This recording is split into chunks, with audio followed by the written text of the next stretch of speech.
प्यारे दोस्तों, ये वाकया एक करोड़पति औरत का है जो दौलत के नशे में ये बात भूल चुकी थी कि एक भूखे आदमी की हालत क्या होती है और किसी भूखे फकीर के साथ कैसा करना चाहिए। वो औरत अपनी शाहाना जिंदगी गुजार रही थी। दिन गुजरते जा रहे थे। एक दिन वो अपने घर वापस लौटी तो थकी हारी और भूख से निढाल नजर आ रही थी।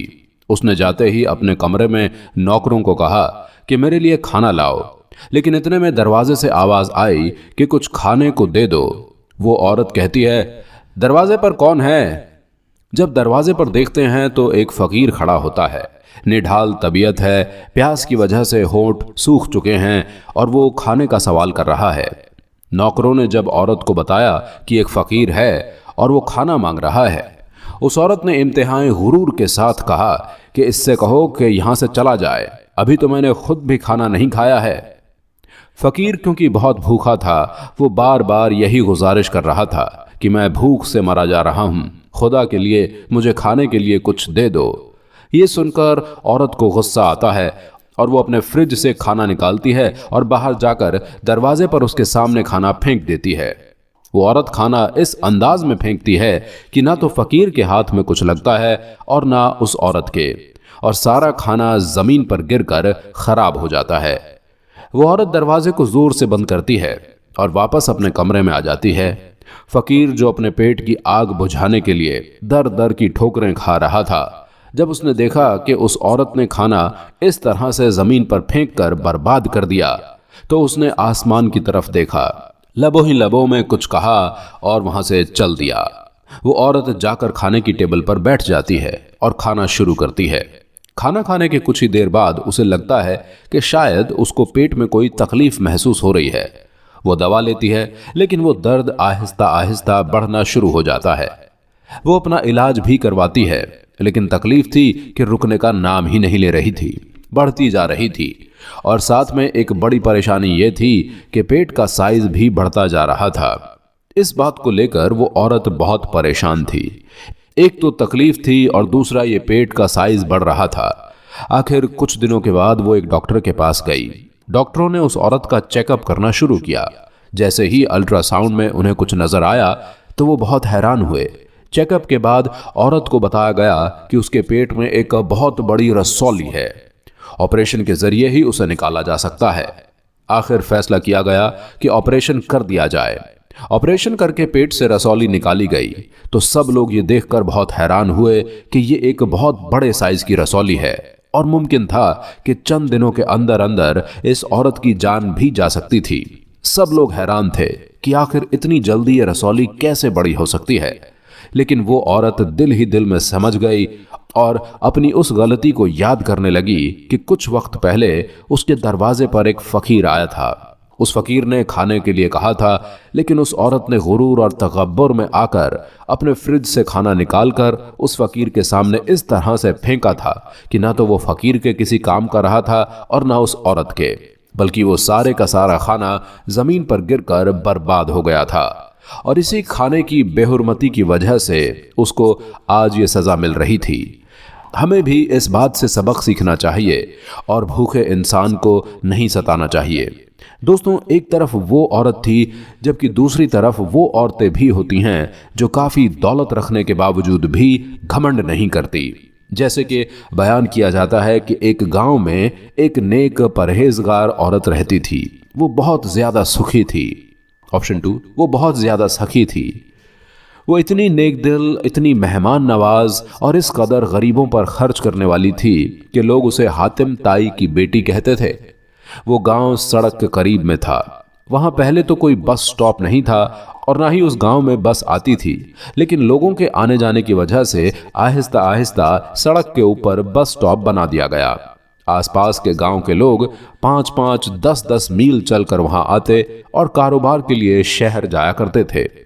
कभी कभी ऐसा होता था कि बस का वक्त खत्म हो जाता तो उन बेचारों के पास वहां रुकने के लिए कोई इंतजाम नहीं होता था, इसलिए वो उसी सारी रात बैठकर गुजारते थे, भूखे प्यासे रहते थे। और अगर औरतें साथ होती तो और ज्यादा परेशानी होती थी। उस औरत ने महसूस किया कि यहां तो इनके लिए कोई इंतजाम होना चाहिए। चुनांचे इस नेक औरत ने अपने शौहर से कहा क्यों ना हम लोगों के आराम के लिए एक मेहमान खाना बनवा दें, ताकि वो लोग जो रात को आगे या पीछे नहीं जा सकते वो आसानी से रात गुजार सकें और वो अगले दिन अपने काम के लिए रवाना हो जाया करें। शौहर को ये बात पसंद आई, चुनांचे उसने मेहमान खाना बनवाया। एक आदमी रखकर उनके लिए खाना पकाने का बंदोबस्त कर दिया। अब लोग आने जाने लगे और जो लोग आगे पीछे नहीं जा सकते थे वो रात के वक्त वहीं खाना खाते और आराम से सो जाते, फिर रात गुजार कर सुबह अपने काम के लिए चले जाते।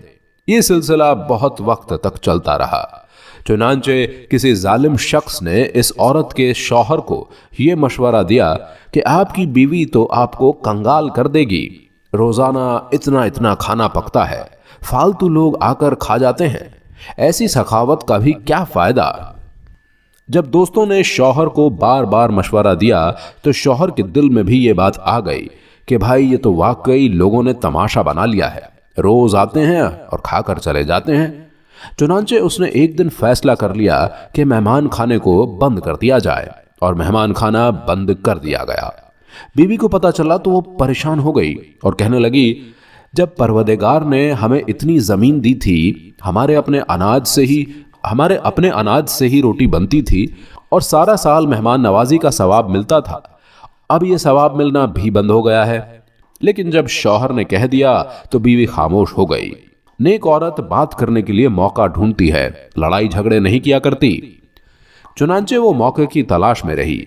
एक दिन शौहर से कहने लगी, आज मेरी तबीयत कुछ उदास सी है, घर में रह रहकर तंग आ गई हूं, क्यों ना अपनी जमीनों पर घूमने चले। शौहर ने कहा, बहुत अच्छा, और अपनी बीवी के साथ खेतों में घूमने चला गया। वहां पर कुआं, बाग, फसलें थी। थोड़ी देर घूमते रहे और फिर आकर कुएं के किनारे बैठ गए। औरत ने कुएं के अंदर देखना शुरू कर दिया। शौहर भी इधर उधर फिरता रहा। काफी देर के बाद कहने लगा, घर चलें क्या, देर हो रही है। औरत कहने लगी, बस चलते हैं। फिर कुएं के अंदर दोबारा झांकना शुरू कर दिया। कुएं में देखती रही। आखिरकार शौहर ने कहा, अल्लाह की बंदी, कुएं में क्या देख रही हो? तो वो कहने लगी कि मैं देख रही हूं कि खाली डोल पानी में जा रहे हैं और भर भर कर वापस आ रहे हैं, मगर कुएं का पानी जैसा है वैसा ही है। शौहर ने कहा, अल्लाह की बंदी, अगर तू सारा दिन और रात भी बैठी रहेगी तो ये पानी ऐसे ही रहेगा, खाली डोल भर भर के आते रहेंगे, लेकिन पानी में कमी नहीं आएगी। जब शौहर ने यह बात कही तो उस नेक दिल औरत ने कहा, अच्छा, कुएं का पानी खत्म नहीं होता? शौहर ने कहा, वाकई कुएं का पानी खत्म नहीं होता। ये सुनकर वो नेक औरत कहने लगी, अल्लाह ने हमारे घर के अंदर भी एक कुआं जारी किया था। लोग खाली पेट आते थे और पेट का डोल भरकर जाते थे। तुम्हें क्यों लगा कि अल्लाह पाक तुम्हारे उस कुएं के पानी को कम कर देगा? बीवी की बात सुनकर शौहर के दिल पर ऐसी चोट पड़ी कि वो समझ गया और कहने लगा, मैं मेहमान खाने को दोबारा जारी करता हूं। लिहाजा शौहर ने मेहमान खाने को दोबारा जारी कर दिया।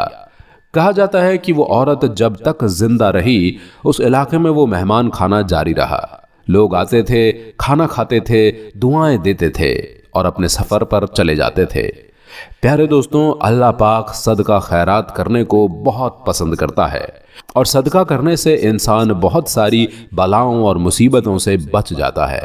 कोशिश करनी चाहिए, अगर आपको अल्लाह ने अपनी नेमत से नवाजा है तो सदका और खैरात का एहतमाम ज़रूर किया करें, और जिसको जितना भी नवाजा है वो अपनी हैसियत के मुताबिक अल्लाह की रज़ा की खातिर लोगों की भलाई के काम करें।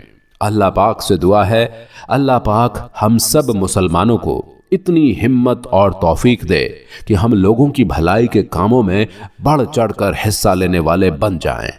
अल्लाह ताला हमें नेक रास्ते पर चलने की तौफीक अता फरमाए। आमीन, अल्लाहुम्मा आमीन।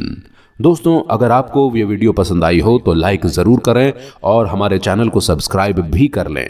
मिलते हैं एक और नई वीडियो में। अल्लाह हाफिज।